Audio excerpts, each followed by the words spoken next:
Mitchy Slick, welcome to Theater Corner, brother. How you doing, Mike? It is very good to have you here.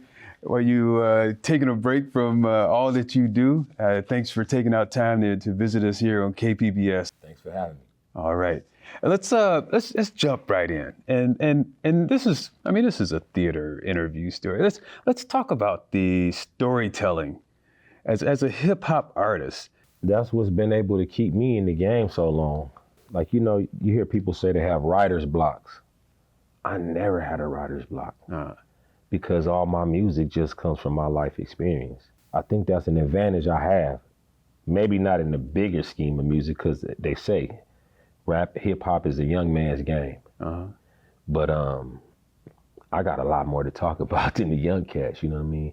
And I use that to my advantage. I don't try to go there. I try to stay right at my level and make people come to me. That's what hip hop was built off of. It was about telling the story. It was about telling the struggle. It was about having somebody talk about stuff that our community was going through, but had nobody to tell the story. Right. And that's where it came from, you know? And as far back as like you figure like my favorite artists, a lot of them are the storytelling artists. Slick Rick and Dana Dane, you know, even though that's East Coast, before this, you know, this third, fourth quarter or whatever of hip hop, it wasn't a coast. West Coast rap, East Coast, South rap. Remember in the beginning, it was just hip hop. Right. It didn't matter where you was from. You listened to it on the East or West. So storytelling to me is everything. I mean, nowadays it's a limited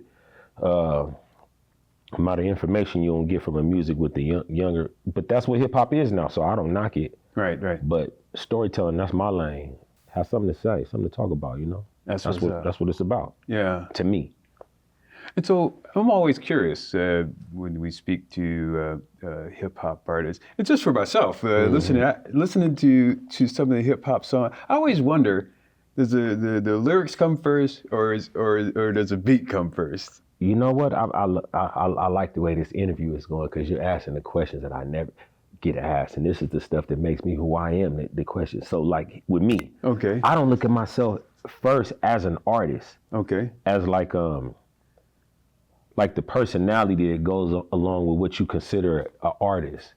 Me, I haven't even really got to be an artist as much as I want to be, because I came in playing all the roles.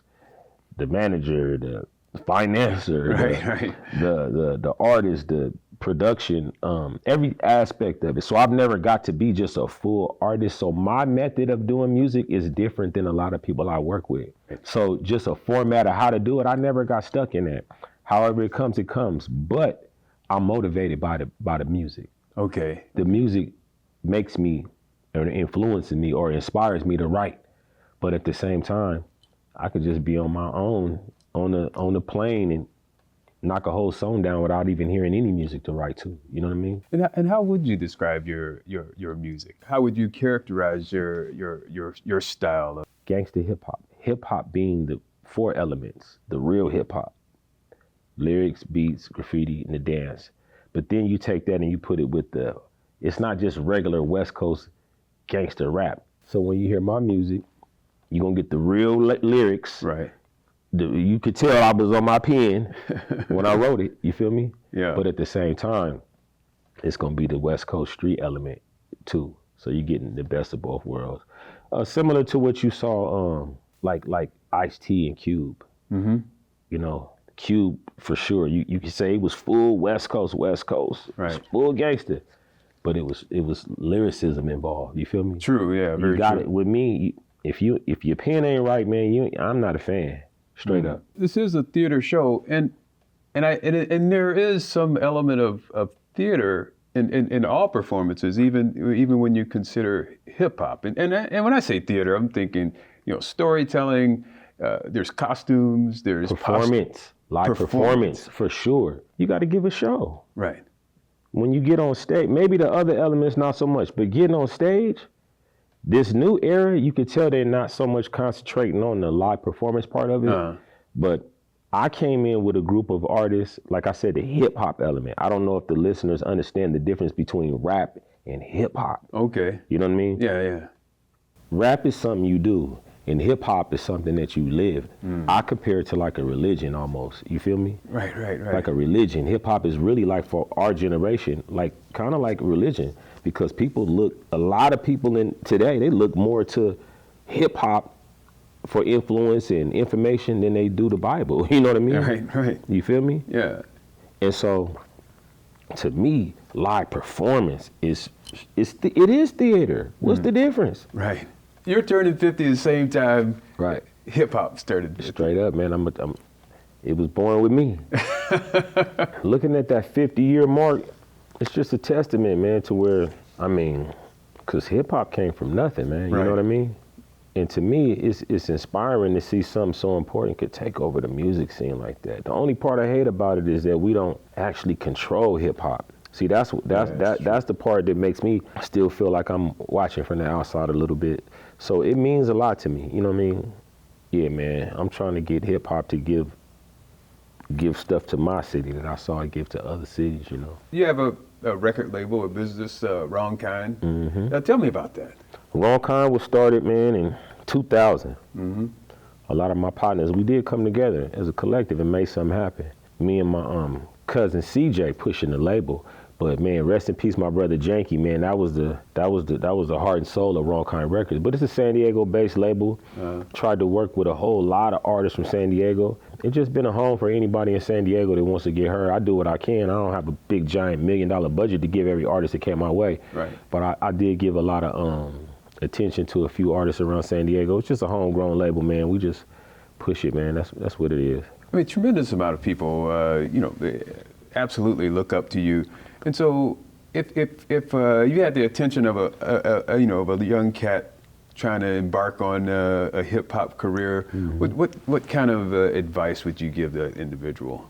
I would tell him, be prepared early and look look down the line so that you can make sure that you're taking the right steps, because there's a lot of things that can happen to a young guy that's getting some recognition. But like the San Diego I know is a real grimy street place, and straight up, Southeast San Diego, Logan and Euclid. Yeah. You gotta know, as a street artist, it's so much politics, man. It's all about who you know. Right. It's all about making sure that you understand and stay humble. Remember the names of the people that shake your hands on the way up, you know what I mean? You got to, because it's all about relations. It's all about relationships, straight up. When you think they're not looking, people are looking. Right. Everything you say, everything you do. We can go on for hours, but I'm saying that's the main thing, man.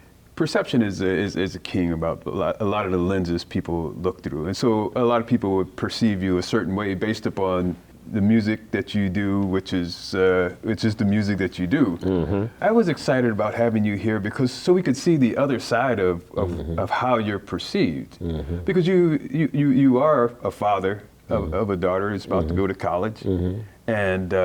And let's talk about your connection to the community in terms of your support of Lincoln High School, and particularly the football program. Right. I play football in Lincoln, man, and see, Lincoln High School really is a mecca in Southeast San Diego for the black community. I grew up like 2 blocks away from the school, you know what I mean?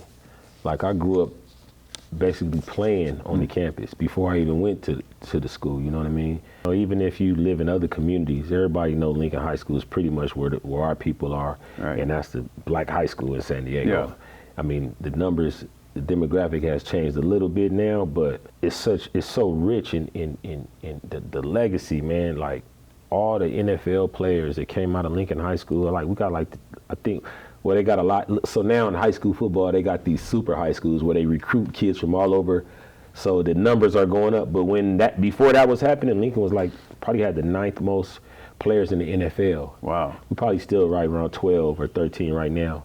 But I mean, like, out of all the schools in the country, we don't got giant actors. We don't have giant rappers and singers, whatever. But we can go toe to toe as far as athletes and specifically football with any city in the nation. And Lincoln is where a lot of these players come from. So I put my efforts there, man, just to see a lot of the kids over there, man, that, like, a lot of kids at Lincoln, like, don't have the 2-parent households and stuff like that. Right. A lot of my friends that are in jail or maybe even dead, kids are there. And I feel like I'm just doing my fellas a favor, you know what I'm saying, by being there for some of them when they can't be there. I give away food every Sunday on Logan and Euclid too in the community. I mean, I can't feed like the whole hood, but right. 10, 12, maybe 20, 30 families worth of food every Sunday on Logan and Euclid. Shout out to my brother Herm down there. He has the Monster Squad Fitness. And me and him collab. Shabak Ministries, my aunt Shabak, they call her Dr. Carol. Her name is Dr. Carol, but they call her the Mother Teresa of San Diego. Okay. 'Cause she gives away more food to San Diego homeless and stuff like that probably than like a lot of people do all over the country. Right. You know what I mean? And with her, with Shabak, and with my brother Herman over there at Monster Squad Fitness, every Sunday morning, man. And so what do you got coming up? Business. I got the clothing line going, man. Triv. I got the tell me about that clothing line. The clothing line is Triv Where I Live. Triv Where I Live. Okay. Triv is a word that we use in our part of town that just describes chaos and stuff like that. But it's just slow growing. But it's not just a shirt with some stuff slapped on it. I care about the every aspect of making the brand. You know what I mean? The materials and the cuts and everything. A lot of people just cookie cut with the clothing stuff. But I'm trying to make stuff that we like to wear. You know your favorite pair of sweats. They got the zipper on them too. You know you wear the sweats, but you want the zipper. Just the little stuff that we care about. Mitchy Slick, I appreciate you, brother. Like, I appreciate seriously. you having me, man, for real. And I like what you're doing, and I like what you're doing in the community, up there in the hood, and I could see you get mad respect out there, and you're just doing the thing. So it's greatly appreciated, and I could see the love. Thanks for having me, bro. All right. And thank you for tuning in to another episode of Theater Corner, and we'll see you next time.